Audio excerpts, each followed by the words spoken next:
talking to a woman who's getting drawn into a relationship like that, my first question would be, well, do you yourself have a significant trauma, abuse, neglect history?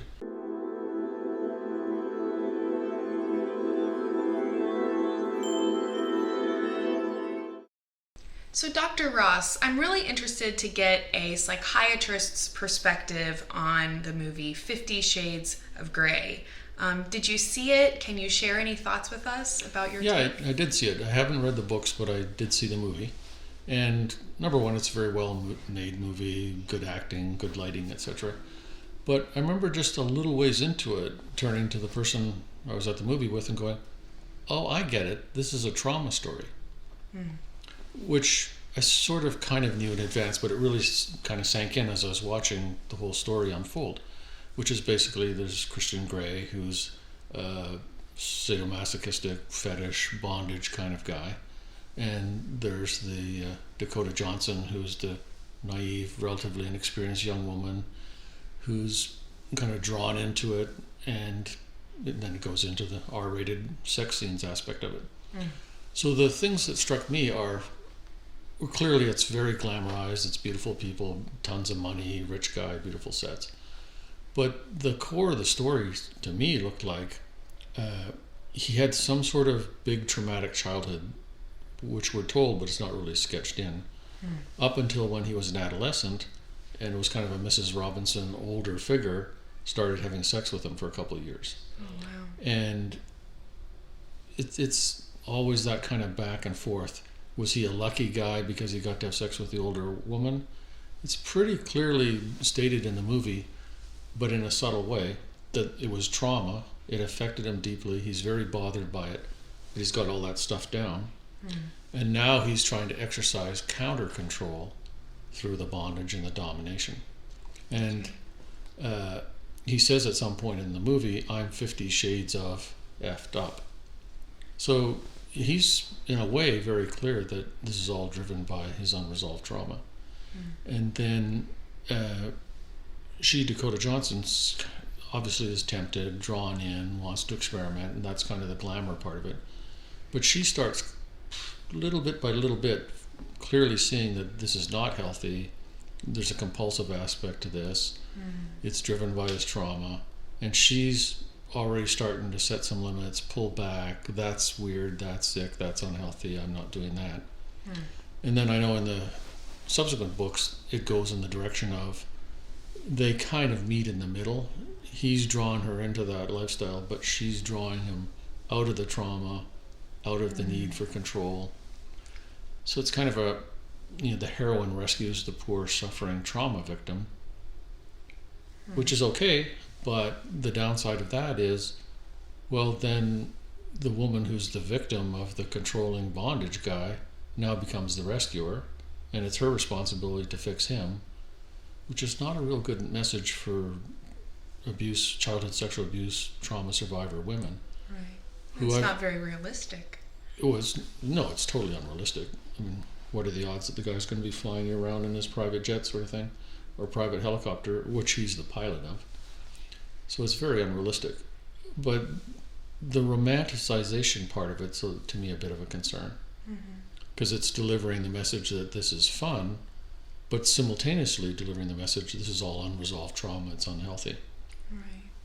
And we've done, I know you've mentioned it in a few videos, but we certainly have at least one specific video on childhood sexual abuse and how that affects someone as they go through their life.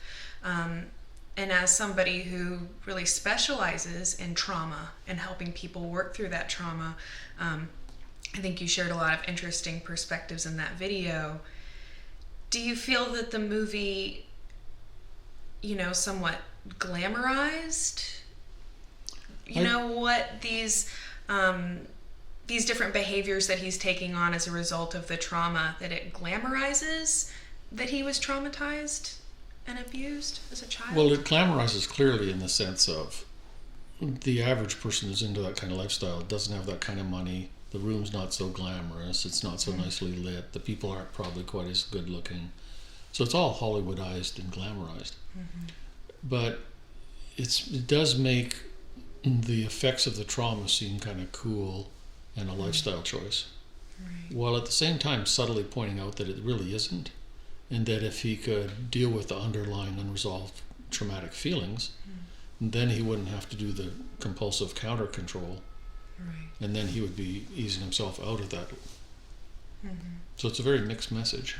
And I think that there's a very thin line between what would be a, kind of harmless fetish or interest that people are in. Certainly it's not inherently a bad thing that people have certain fetishes or sexual interests or whatever, but it certainly calls into question where the line is between what's just some kind of harmless, fun fetish and what is maybe something that is covering up or being used in a way to try and heal from this, really significant trauma that this character went through as a child. Right, exactly. So to me, that it's assuming we're not talking about criminal behavior, but if it's more quotes lifestyle choice, from a psychiatry trauma point of view, it's not really about the behavior as such. So one person with no trauma history, who's just a person, could be choosing to do that behavior. There's nothing for psychiatry to say about that. Mm-hmm. The concern is when it's the same behavior, but it's all driven by unresolved trauma. It's got this kind of compulsive quality, and you're just using it to dampen down and avoid the feelings that are buried. That's when it's a psychiatric issue. Okay. So can you maybe talk more about that, for somebody who might be interested in these kinds of things? We know that it's growing in popularity, and certainly after this movie, now you're seeing all of this type of bondage gear sold all over the place, and even sold in Walmarts and things like that. So it's certainly being normalized in the culture. But is there kind of a frame of reference you could offer for, helping someone, especially somebody who's maybe involved in a relationship like this?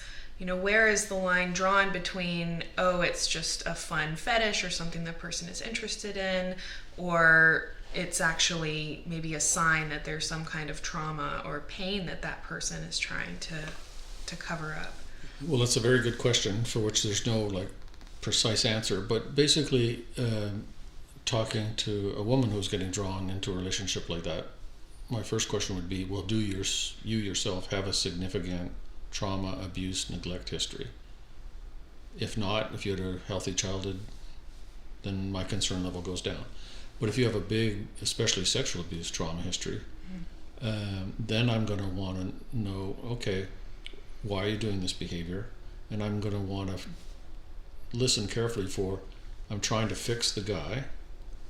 He wouldn't love me if I didn't do that. Nobody would want me except for something like that.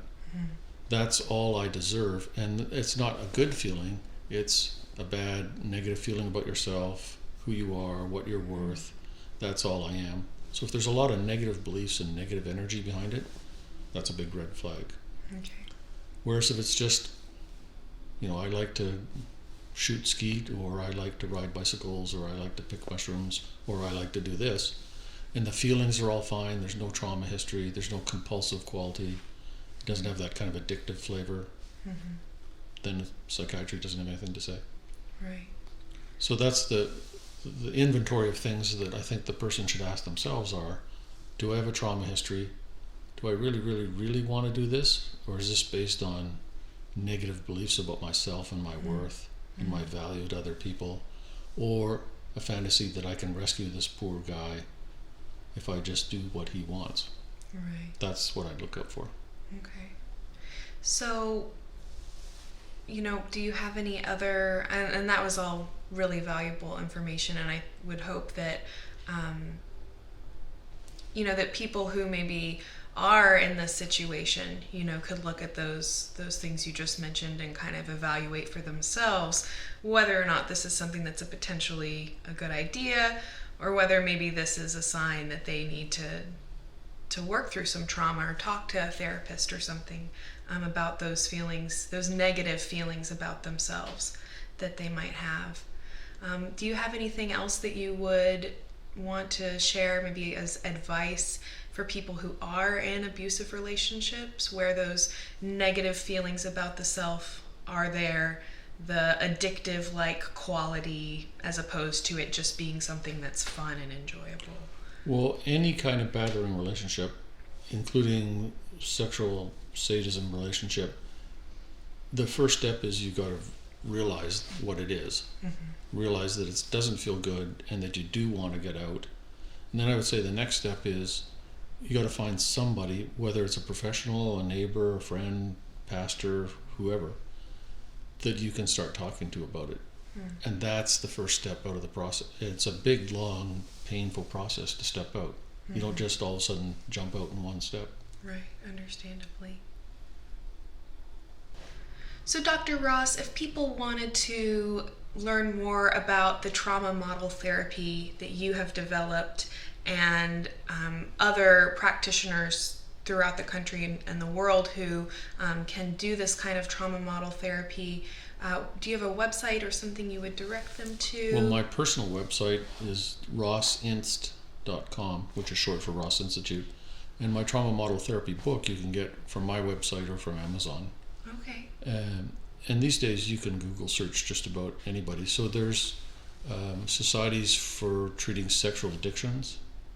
Pat Carnes is a leading guy in that area. There's societies for PTSD, which is the International Society for Traumatic Stress Studies. So whichever way you want to go in, you can just quite easily Google things these days. Right. And do you think that the trauma model therapy book that you mentioned would be valuable for a patient as well as for it's a written practitioner? Kind of mostly for therapists, but very readable for clients, patients. Okay. And that's available on Amazon and your website Yep. and everything, I imagine. Great. Well, thank you so much for sharing your thoughts today, and I look forward to chatting with you again soon. Good, thank you. Thank you so much for joining us today. I look forward to reading your thoughts and feedback in the comments area. If you have topic requests or questions for us, we are always happy to field those questions and requests. Thank you so much for watching. I'm Psyche Truth correspondent Karina Rachel, and I look forward to seeing you again soon. Thanks.